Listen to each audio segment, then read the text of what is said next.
নমস্কাৰ টাইমেটৰ সমূহ দৰ্শকক স্বাগতম জনাইছো আৰু মহাজোঁটত সামিল হোৱাৰ পিছতে হাগ্ৰামাৰ মন্তব্য অসমৰ পৰা এবাৰ আউট হ'ব বিজেপিক জিয়াই ৰাখিছিলো মইহে আৰু বিজেপিৰ যেতিয়া মই নাথাকো তেতিয়া হলে কেনেদৰে বিজেপিয়ে এবাৰ আসন লাভ কৰিব আৰু মহাজোঁটৰ চৰকাৰ হ'ব বুলি ইতিমধ্যে দাবী প্ৰকাশ কৰিছে হাগ্ৰামা মহিলাৰীয়ে এবাৰ বিজেপি শেষ মই য'ত নাই বিজেপি কেনেকৈ থাকিব এই মন্তব্য আগবঢ়াইছে হাগ্ৰামা মহিলাৰীয়ে আৰু মইহে বিজেপিক জিয়াই ৰাখিছো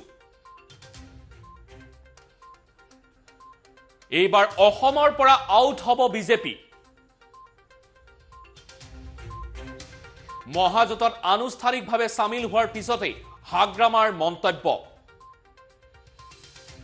আগন্তুক নিৰ্বাচনত মহাজোঁটৰ লগত থাকি চৰকাৰ গঠনৰ দাবী কৰিছে হাগ্ৰামা মহিলাৰীয়ে হিমন্তৰ দৰে কিডনেপ কৰি চৰকাৰ নবনাও বুলিও উল্লেখ কৰিছে এক প্ৰকাৰ আক্ৰমণাত্মক হৈ পৰে হাগ্ৰামা আৰু বিজেপিৰ দৰে আমি 100খন আসন লাভ কৰাৰ ডায়লগ নামাৰো চৰকাৰ বনাবলৈ 64খন আসনহে লাগে গতিকে আমি 70খন আসন লাভ কৰিম অৰ্থাৎ চৰকাৰ গঠন কৰিম বুলি মন্তব্য আগবঢ়াইছে হাগ্ৰামা মহিলাৰীয়ে আৰু তেখেতে এটা কথা উল্লেখ কৰিছে য'ত হাগ্ৰামা মহিলাৰী নাথাকে তত চৰকাৰ কেনেদৰে বিজেপিৰ হ'ব তেনে ধৰণৰ মন্তব্য আগবঢ়োৱা পৰিলক্ষিত হৈছে আৰু এইবাৰ অসমৰ পৰা আউট কৰাৰ সংকল্প লৈছে বিজেপিক আৰু মহাজোঁটত আনুষ্ঠানিকভাৱে সামিল হোৱাৰ পিছতে এনে ধৰণৰ মন্তব্য আগবঢ়োৱা পৰিলক্ষিত হৈছে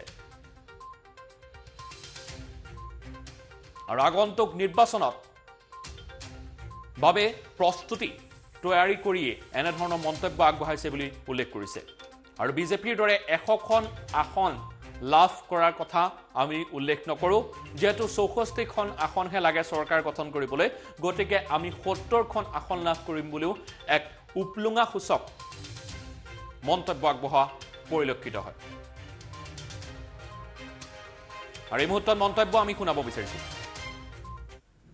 যদি অসমটো বচাব লাগে বা অসমৰ বিভিন্ন জাতি জনগোষ্ঠীৰ যেটো অধিকাৰ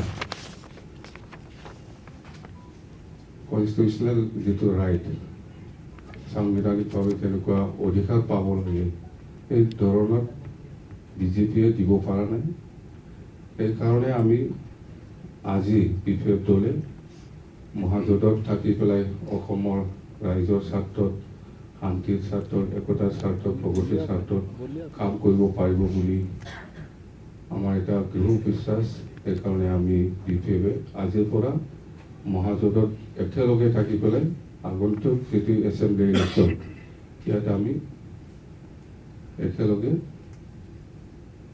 থাকি পেলাই ইলেকশ্যনটো খেলিম কথা হয়তো বেলেগ একো নাই এইটো হ'ল এইবাৰ আমি মহাজোঁটত থাকিয়ে চৰকাৰটো গঠন কৰিব পাৰিব বুলি মোৰ এটা বিশ্বাস মানে আমি কৰিমেই এতিয়া আমি বিজেপিক অসমৰ পৰা আউট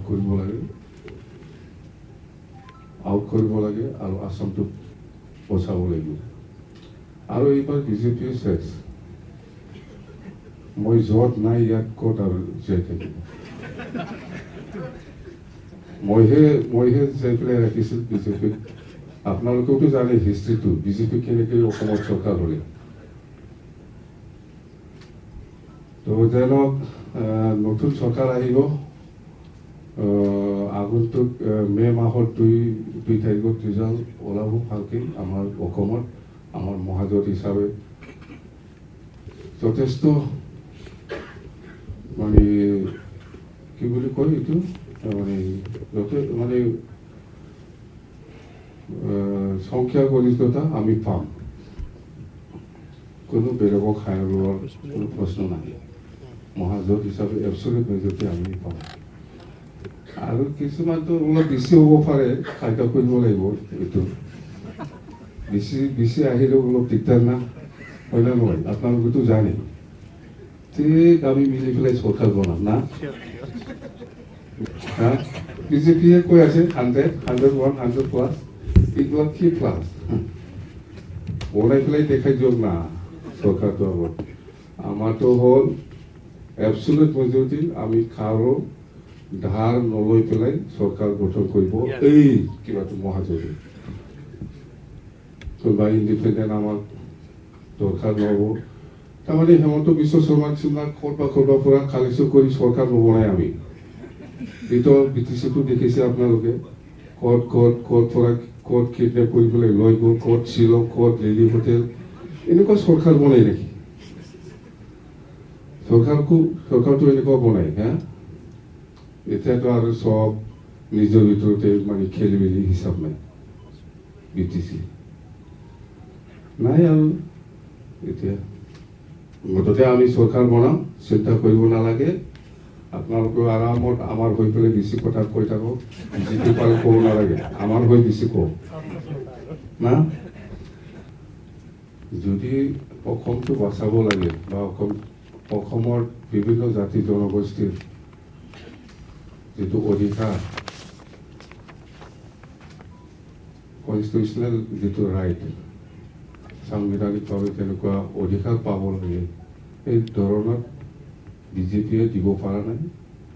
সেইকাৰণে আমি আজি PPF দলে মহাজোঁটত থাকি পেলাই অসমৰ ৰাইজৰ স্বাৰ্থত, শান্তিৰ স্বাৰ্থত, একতাৰ স্বাৰ্থত, প্ৰগতিৰ স্বাৰ্থত কাম কৰিব পাৰিব বুলি আমাৰ এটা দৃঢ় বিশ্বাস।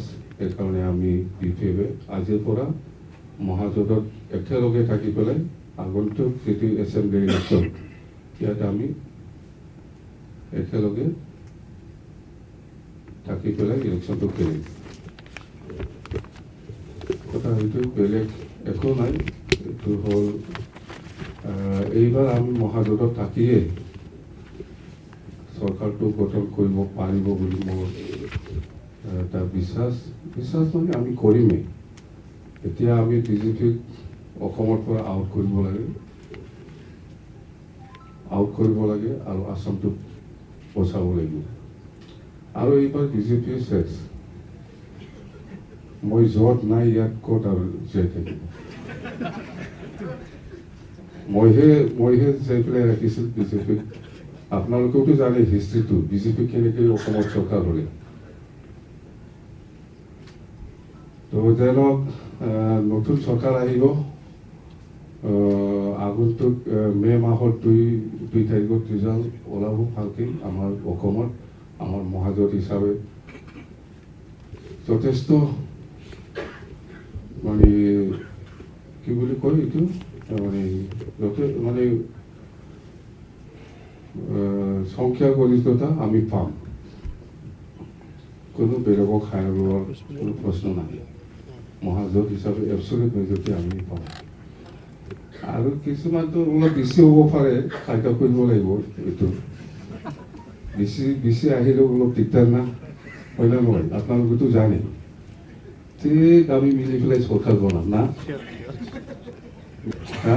BJPয়ে কৈ আছে 100, 101, 100+, এইবিলাক কি প্লাছ বনাই পেলাই দেখাই দিয়ক না চৰকাৰটো আগত। আমাৰতো হ'ল এবছলিউট মেজৰিটি, আমি কাৰো ধাৰ নলৈ পেলাই চৰকাৰ গঠন কৰিব। এই কিবাটো মহাজোঁটে কোনোবা ইণ্ডিপেণ্ডেণ্ট আমাক দৰকাৰ নহ'ব। তাৰমানে হেমন্ত বিশ্ব শৰ্মাৰ নিচিনা ক'ৰবাৰ পৰা কালেকশ্যন কৰি চৰকাৰ নবনাই আমি। এইটো BTCটো দেখিছে আপোনালোকে, ক'ত কিডনেপ কৰি পেলাই লৈ গ'ল, ক'ত শ্বিলং, ক'ত দিল্লী হোটেল, এনেকুৱা চৰকাৰ বনাই নেকি?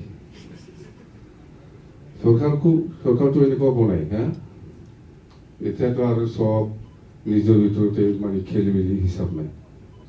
BTC নাই আৰু এতিয়া মুঠতে আমি চৰকাৰ বনাম, চিন্তা কৰিব নালাগে। আপোনালোকে আৰামত আমাৰ হৈ পেলাই বেছি কথা কৈ থাকক, যিটো পাৰে ক'ব নালাগে, আমাৰ হৈ বেছি কওক না।